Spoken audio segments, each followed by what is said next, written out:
la lluvia en los techos de cartón. Qué triste vive mi gente. Bueno, nosotros vamos a empezar con la entrevista para nuestro grupo de Filosofía 05 de la Universidad de El Salvador. Él es Rafael. José Rafael Rivasarano. Y yo soy Karen Cervillón.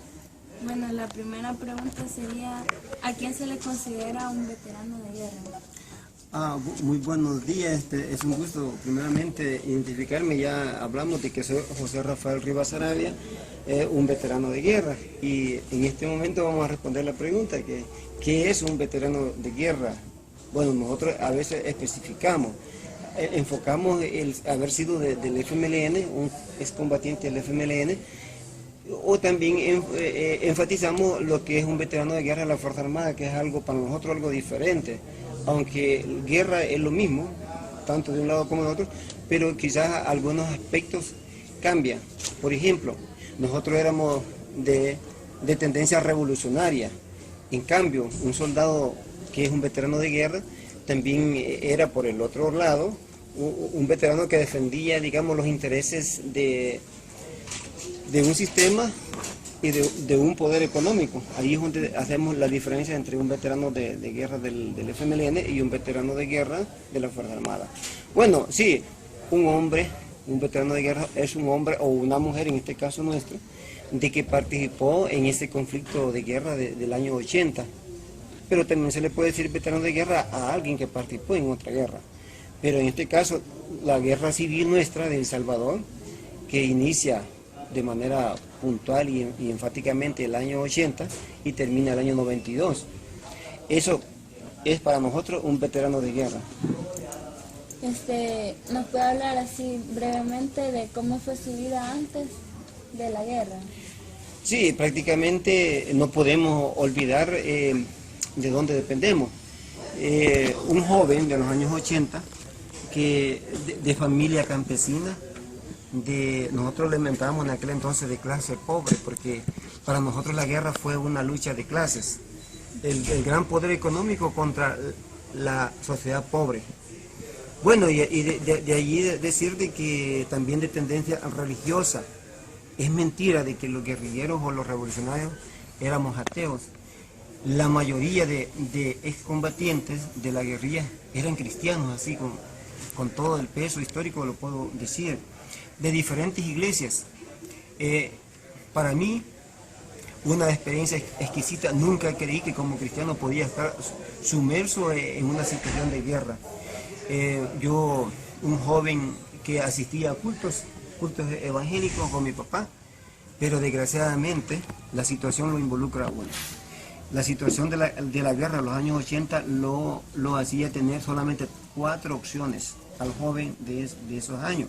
Una opción era ser reclutado forzosamente y llevado al cuartel a ser un soldado de manera forzada.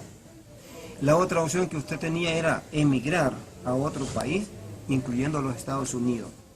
La tercera opción era escapar por su vida, porque si no era un soldado corría peligro, y irse a las montañas a entrenarse en técnicas de guerra y ser parte de una agrupación revolucionaria, o como lo queramos decir, guerrillera, una agrupación guerrillera, en este caso 5 organizaciones. Y la última opción que tenías como joven en estos años 80 era morir irremediablemente en medio de un fuego cruzado. Para nosotros eso, decir de dónde venimos, de familias pobres. Y durante la guerra, ¿cuáles fueron las principales experiencias que usted pudo vivir?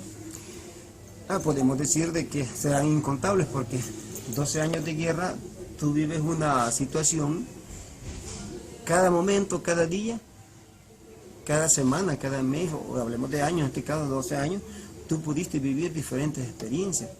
Cuando fui reclutado por el ejército, en el año 81, venía de sufrir las embestidas de la guerra, de la situación de la guerra. Huir, escapar de los reclutamientos forzosos, por ejemplo, era parte de la situación. Pero no lo logré hasta el final, porque fui reclutado por el ejército en el año 81 y llevado a un cuartel.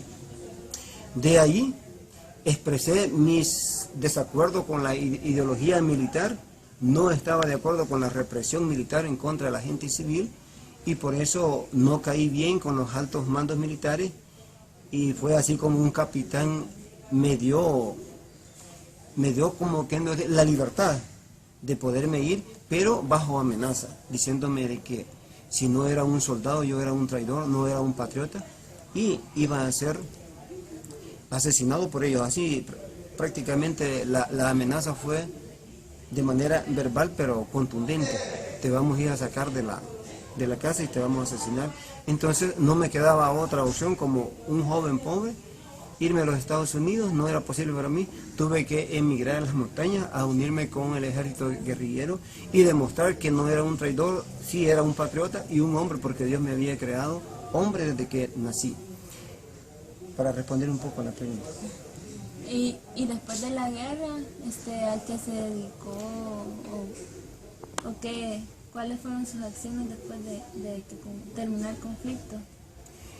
Prácticamente decir de que, bueno, la guerra dura 12 años, muchas experiencias durante el conflicto, de las cuales yo no mencioné casi muchas ahí en la pregunta, es porque son muchísimas, muchísimas. Desde que tú amanecías en el tiempo de guerra, eras asediado por fuego de artillería, eras asediado por aviación y por avances militares del ejército que nos querían capturar, si era posible, vivos para torturarnos.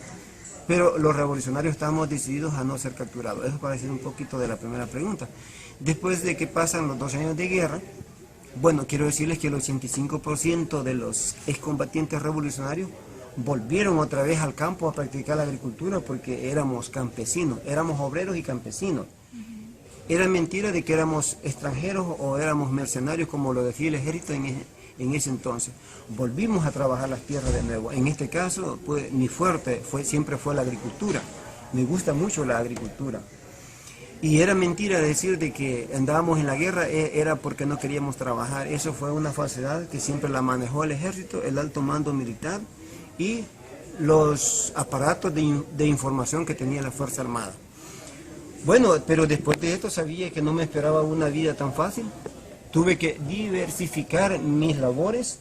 Aprendí en lo práctico a ser técnico en electrónica, después de practicar la agricultura. También aprendí a conducir vehículos, soy un motorista profesional y después de eso puedo hacer cualquier trabajo del campo. Ahora me he convertido en un guía turístico y mi último sueño quizás es manejar completamente el inglés para ser un guía turístico completo, porque bilingüe. Manejo el inglés en un gran porcentaje ya, gracias a Dios. Y bueno, yo quisiera que también mis compañeros que anduvimos luchando por causas justas, porque sí, nosotros luchábamos contra la represión, el imperialismo y en sí toda la injusticia social que había en aquellos entonces.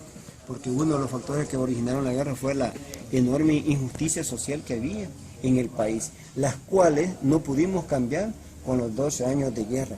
Siguen vigentes, por eso nosotros creemos que la lucha, como decía un político nuestro que se fijan, la lucha continúa. Yo pienso de que sí, en El Salvador seguimos siendo los pobres más pobres y los ricos, los poderosos siguen siendo más ricos y menos en cantidad. Cada día ellos son más ricos y los pobres somos más pobres. Ojalá que algún día termine esta situación. Otra pregunta.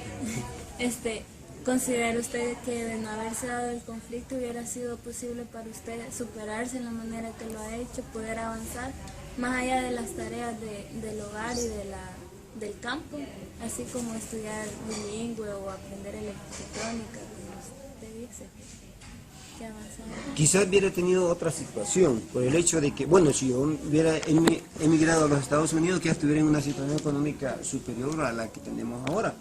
Pero para mí fue un ideal, incluso si me tocaba entregar la vida en el tiempo de guerra, en querer los cambios para mi país, yo pude haber emigrado y que mi situación fuera diferente, pero mi sueño era servirle a mi país de manera que terminara con los males que aglutina todos los males que aglutinan los países latinoamericanos, incluyendo El Salvador.